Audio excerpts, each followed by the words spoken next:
Persahabatan di masa kecil adalah suatu hal berharga yang tidak akan tergantikan dengan relasi pertemanan saat dewasa.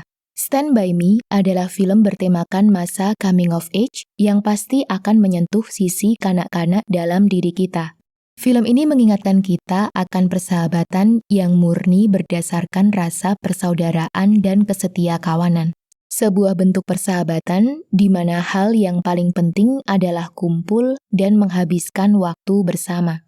Dengan latar tahun 1959, di sebuah kota kecil bernama Castle Rock, kita diperkenalkan dengan 4 sekawan yang terdiri dari Gordy LeChange, sahabat baik Gordy yaitu Chris Chambers, Teddy Duchamp, dan Fern Tessio. 4 sekawan ini sedang menginjak usia 12 tahun di musim panas kala itu dan libur panjang hari buruh sudah berada di depan mata. Di saat 4 sekawan ini berkumpul di markas rumah pohon mereka, Fern memberikan berita yang mengejutkan. Tanpa sengaja, Fern mendengar percakapan kakaknya yang mengaku melihat mayat anak laki-laki di pinggir hutan pada sebuah area terpencil yang bernama Back Harlow Road. Besar kemungkinan, identitas mayat anak laki-laki itu adalah Ray Brower yang telah masuk berita orang hilang selama 3 hari terakhir. Gordy, Chris, dan Teddy sangat antusias mendengar hal ini. Seumur hidup, mereka belum pernah melihat orang mati. Adrenalin mereka naik begitu memikirkan kemungkinan melihat mayat untuk pertama kalinya. Chris adalah orang pertama yang mencetuskan ide agar mereka berempat pergi mencari mayat Ray Brower. Anak-anak lain langsung menyambut ide Chris dengan penuh antusias. Jika mereka berhasil menemukan mayat Ray Brower, mereka berempat akan menjadi pahlawan lokal di Castle Rock.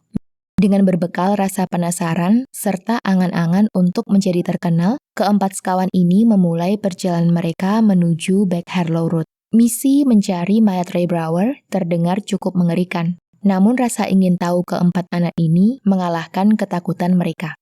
Ini akan menjadi pengalaman pertama mereka dalam berjumpa dengan kematian. Scene ketika Gordy, Chris, Teddy, dan Fern bersama-sama berjalan beriringan menyeberangi padang sambil menyanyikan lagu Ballad of Paladin adalah salah satu adegan terindah di film ini. Mereka tahu arah tujuan mereka, dan mereka tahu apa yang akan mereka temukan di akhir perjalanan mereka. Mereka tahu siapa diri mereka, dan mereka bebas mengekspresikan perasaan masing-masing.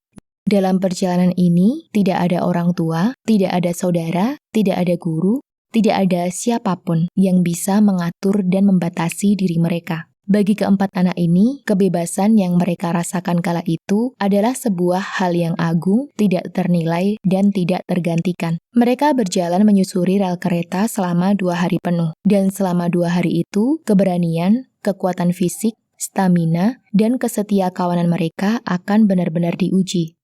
Perjalanan ini akan membuka luka yang dimiliki oleh masing-masing anak. Gordy LeChange yang masih berduka atas kepergian kakaknya harus merasakan perlakuan tidak adil dari kedua orang tuanya yang sama sekali tidak memperdulikan Gordy karena mereka memang lebih menyayangi sang kakak yang telah tiada. Gordy menjuluki dirinya sebagai invisible boy di rumahnya sendiri. Dia merasa tidak berguna, terutama jika dibandingkan dengan almarhum sang kakak dengan segala prestasinya. Chris Chambers dicap sebagai pencuri uang susu sekolah. Dia dipandang rendah oleh warga Castle Rock karena berasal dari keluarga yang buruk dengan ayah yang alkoholik. Chris merasa pesimis dengan masa depannya. Dia tidak tahu apakah dia mampu menjadi orang sukses. Jauh di lubuk hatinya, Chris ingin meninggalkan Castle Rock dan semua reputasi buruk yang dia dapatkan di kota itu. Teddy Duchamp dipandang sebagai anak edan dengan ayah yang sinting. Pada waktu kecil, dia mendapatkan perlakuan kasar dari ayahnya, yang akhirnya membuat satu telinganya cacat karena luka bakar. Ayahnya adalah seorang veteran yang mengidap PTSD. Terakhir, Fern Tessio. Dia adalah anak laki-laki yang sepertinya terlambat mencapai masa puber dan mungkin sering menjadi bahan guyonan bagi anak-anak lain. Pada perjalanan ini, mereka dipaksa untuk dapat menghadapi, menyadari, dan menerima luka masing-masing.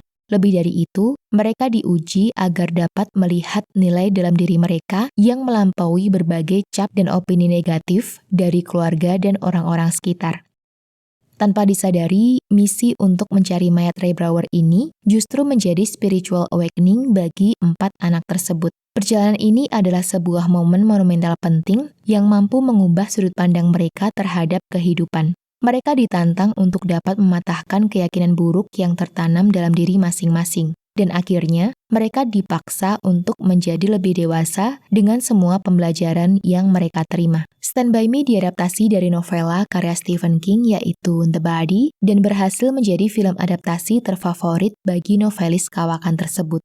Dengan arahan dari sutradara Rob Reiner, serta screenplay oleh Reynold Gideon dan Bruce A. Evans, Stand By Me berhasil menjadi film yang mampu melukiskan kehangatan, kedekatan, kesetia kawanan, dan vulnerability dalam sebuah persahabatan. Stand By Me juga mampu membangkitkan nostalgia bagi para penontonnya akan sebuah masa di mana kebahagiaan dapat terjadi dalam hal yang sederhana seperti bertualang dengan sahabat. Pada akhirnya, Stand By Me akan terus menjadi film klasik tentang persahabatan dan pembelajaran hidup yang akan terus relevan bagi semua generasi.